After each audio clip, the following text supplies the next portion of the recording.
Bonjour à tous, j'espère que vous allez bien. Moi, ça va. Comme vous pouvez le voir, je vais beaucoup mieux.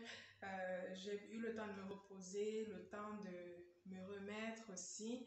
J'ai été très touchée par les personnes qui m'ont appelé, les personnes qui m'ont écrit, les personnes qui m'ont envoyé des messages. En tout cas, des mots très gentils, ceux qui ont laissé des commentaires sous ma vidéo où je demandais aux gens de prier pour moi par rapport à ma thèse qui commence à entrer en conflit avec mon entreprise. Donc, merci à toutes ces personnes-là. Je tiens à rappeler ceci, c'est que après la mort de mon père, mon monde s'est écroulé. C'était difficile de pouvoir manger les 3 repas recommandés de la journée. C'était très difficile. J'allais à l'école à pied, je rentrais à pied. Il y avait tellement de difficultés. La famille passait par des moments tellement difficiles, sachant que ma mère n'était que ménagère. Et vous savez comment ça se passe avec les militaires, c'est un petit peu compliqué. Donc, c'était assez difficile pour moi de rêver grand. Aujourd'hui, je suis en thèse, mais je n'ai jamais rêvé faire des études supérieures. Je me suis retrouvée là au fur et à mesure. J'ai eu beaucoup de difficultés dans la vie, ce qui m'empêchait de pouvoir rêver grand. Parce que je me disais, c'est permis aux personnes qui ont quand même des personnes qui les soutiennent, des parents qui sont là pour eux et tout. Donc, ces personnes-là peuvent se permettre de rêver. Moi, j'allais me baser sur quoi? J'avais vraiment rien. Je n'avais pas d'appui, si je peux le dire comme ça. Et c'était difficile. Et je sais que beaucoup de personnes passent par là. Même aujourd'hui, on se plaint de l'Afrique qui regorge de beaucoup de ressources, mais qui n'arrive pas à émerger. Je vous assure, la mentalité, la façon dont on réfléchit, ça change. Je veux dire, ça impacte nos actions et du coup, on a tendance à régresser et à se retrouver, à se lamenter sur le long terme. Moi, c'est pas les seules difficultés que j'ai rencontrées depuis que j'ai créé mon entreprise. C'est pas les seules difficultés que j'ai rencontrées quand j'ai commencé à avoir une équipe, etc. Il y a plein de problèmes. Mais je voulais à travers ce petit extrait de ma vie, vous montrer aussi l'arrière-plan du décor. Quand vous me voyez comme ça, vous ne pouvez jamais imaginer que je passe par des moments difficiles liés à mon activité en tant qu'entrepreneur et mon activité en tant que chercheur. Les personnes sont émerveillées quand ils entendent, ouais, chercheur en intelligence artificielle, entrepreneur, quand ils entendent les chiffres d'affaires que je fais, ils sont émerveillés, waouh, comment tu fais, comment les gens. Et puis la phrase qui me tue souvent, c'est j'aimerais être comme toi. Mais j'aimerais savoir, est-ce que tu es prête à payer, est-ce que tu es prêt à payer le prix pour pour me ressembler, comme certains le disent. En fait, il y a beaucoup de personnes, à chaque blocus, ils se retrouvent bloqués, ils n'arrivent plus à avancer, c'est tellement compliqué. Donc, à travers cet extrait, moi, je voulais vous montrer l'envers du décor et vous montrer aussi que je passe par des moments difficiles. C'est vrai que ce qui s'est passé en licence, je n'avais pas à cœur de partager mon quotidien avec les autres. Pareil pour le master, je n'avais pas encore ma chaîne YouTube et je n'avais pas eu ce déclic-là de pouvoir partager avec les autres mes expériences, etc. Donc, au moins, celui de la tête, je me suis dit, je vais partager cela avec vous. Le but, ce n'était pas de vous attrister ou alors de mal parler de mon encadreur, loin de là. Le but, c'était de vous montrer, comment dire, de partager avec vous mon ressenti du moment. Mon ressenti, des choses que j'avais sur le cœur après ce problème-là. Maintenant, par la grâce de Dieu, moi je savais ce que j'avais dans le cœur et malgré ma douleur, je priais par rapport à ça parce que je sais que le spirituel touche tout. Le spirituel touche tout. Même pour ranimer mon âme, changer d'humeur, etc. On a besoin de l'aide de Dieu et pour moi, c'est quelque chose de fondamental. Donc, il fallait que je prie parce que Dieu, lui, il savait ce que je vivais dans le secret. Mon encadreur n'est pas avec moi dans ma maison. Elle ne connaît pas les luttes que je mène. Elle ne connaît pas grand-chose, si ce n'est ce que je partage avec elle, si elle me le demande. Mais je savais que Dieu connaissait ce que j'avais sur le cœur. Donc, j'étais juste en train de prier. Et je demandais pardon à Dieu si jamais je suis en train de périr ou alors si j'ai fait une erreur à mon insu, etc. Et bon, je ne savais pas hein, qu'entre-temps, la date limite de soumission des articles scientifiques a été rallongée. Et donc, j'ai attendu une semaine, hein, donc j'ai arrêté mon ordinateur, je ne travaillais plus sur rien. Même en entreprise, j'ai préféré déléguer les tâches et je suis restée là une semaine pour pouvoir me reposer et me remettre les idées en place, prendre des meilleures décisions par rapport à ce problème-là. Donc, c'est ce qui a fait que, après, j'ai pris la décision de pouvoir travailler dans le secret par rapport à ma thèse, de prendre un moment, de me mettre à fond. Donc, ce que je faisais, c'est que même si j'avais des commandes de formation, je travaillais pour mes clients et dans la nuit, je me mettais vraiment à pouvoir terminer ce que j'avais à terminer pour mes phases expérimentales parce que j'avais encore des algorithmes à développer. Pour ceux qui ne savent pas, je ne pense pas que j'ai eu à le dire. Si oui, peut-être de manière rapide. Je travaille sur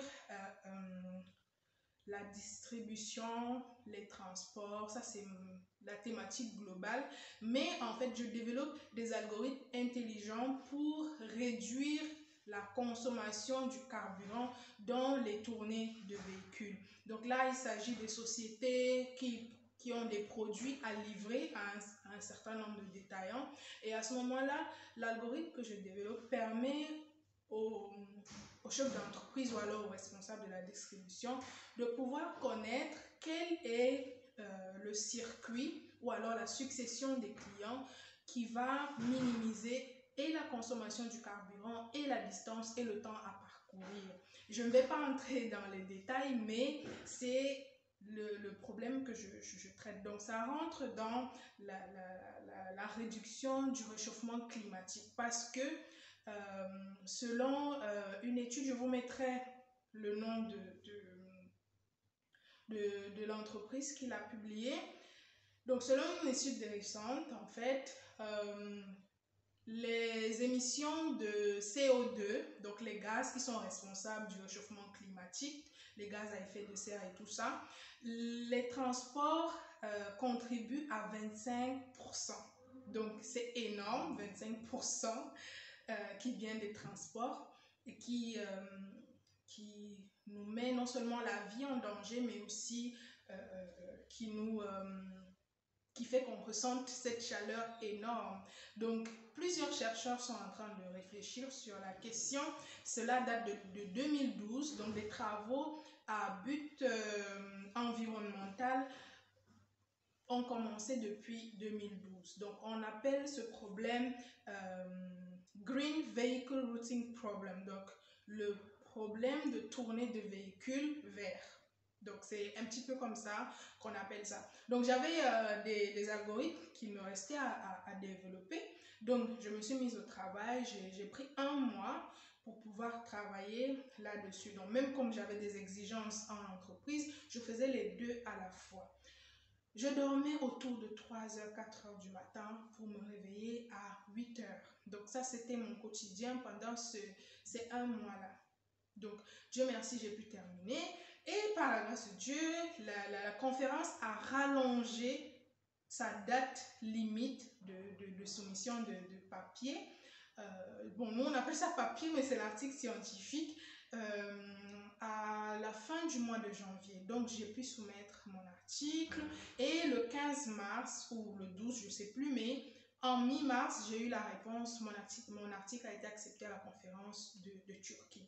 Donc, il y a deux choix. Soit une assistance ou alors soit une participation, je peux dire ça comme ça, en ligne ou alors en présentiel. L'idéal, ça aurait été que je m'y rende pour pouvoir rencontrer d'autres personnes, on ne sait jamais. Mais bon, je préfère en tout cas la participation en ligne, mais c'est pas à moi de décider, c'est mon laboratoire qui décidera. Donc, je vous ramène de bonnes nouvelles, si je peux dire ça comme ça.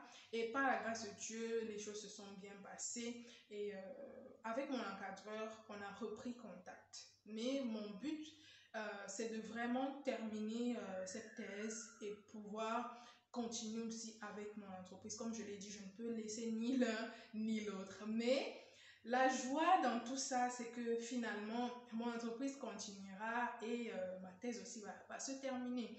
Donc là, il me reste normalement 2 conférences. Donc celle de la Turquie, si je la fais, il me restera une dernière pour pouvoir remplir les conditions avant le dépôt de ma thèse et la programmation de ma soutenance.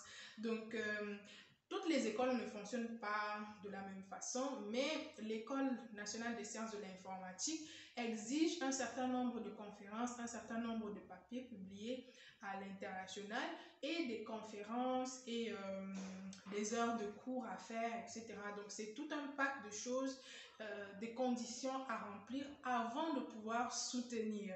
Donc, même si tu as le plus beau projet, si tu n'arrives pas à publier dans une revue scientifique internationale, c'est compliqué. Tu ne pourras pas soutenir, même si tes parents, ta famille soutiennent ton travail et qui supposent que tu es le meilleur informaticien possible.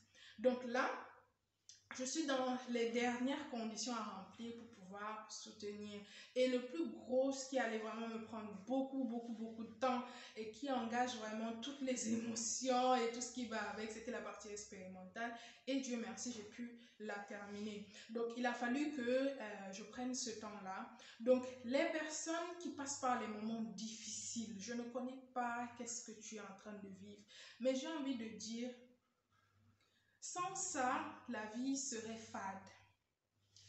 On ne partage pas des choses parce qu'on lit des livres ou bien on a vu des choses. Mais quand tu les vis dans tes tripes, quand tu les sens, quand tu vois une autre personne dans la même situation que toi, tu comprends et tu sais comment parler à cette personne-là. Et on est une bénédiction pour les autres d'une manière ou d'une autre. Ton témoignage peut aider quelqu'un, le témoignage d'une autre personne peut encourager. Moi, avant, quand il y avait des problèmes, j'avais l'impression que j'étais là que pour résoudre des problèmes parce que ça ne finissait pas. Ça ne finissait pas. Hein. Et j'avais l'impression que tout me retombait dessus. Mais il a fallu que je discute avec des personnes. Et finalement, il y a quelqu'un qui m'a dit, mais tu sais, même les riches ont des problèmes. L'argent ne résout pas les problèmes malheureusement. Ça aide à résoudre les problèmes, mais ça ne stoppe pas les problèmes. Il y aura toujours les problèmes.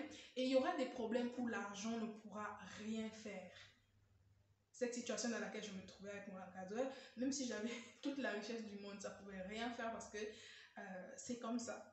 Donc, c'est non seulement pour encourager les entrepreneurs, les débuts seront difficiles parce qu'il y aura beaucoup de choses à mettre en place et des stratégies pour pouvoir pérenniser les activités de l'entreprise et surtout, comment dire, la rentabilité, mais d'un autre côté, il y a aussi des étudiants, des personnes qui font d'autres choses à côté et cela impacte certainement votre vécu. Donc, ne vous sentez pas au bout du rouleau et tout. C'est tout à fait normal. Sur le coup, on a des émotions, c'est normal de les faire passer parce que, comme je vous avais dit, moi, je me suis mise à pleurer ce soir-là parce que j'avais tellement envie de le faire, je dormais pas, j'avais tellement envie de le faire. Et si vous n'arrivez pas à le faire, ne vous inquiétez pas, pleurez, laissez passer les émotions et remettez-vous au travail. Dieu est avec vous, c'est la personne qui vous connaît le mieux, c'est la personne qui vous maîtrise, qui maîtrise les paramètres dans lesquels vous retrouvez, qui connaît les difficultés dans lesquelles vous vous trouvez. C'est la seule personne qui peut aussi réparer les choses parce que c'est lui qui est souverain, c'est lui qui fait toutes choses à sa guise, si je peux dire ça comme ça. Donc, merci encore à toutes les personnes qui m'ont écrit, qui m'ont envoyé des messages, qui ont laissé des commentaires, etc. C'est très gentil. J'ai partagé avec vous aussi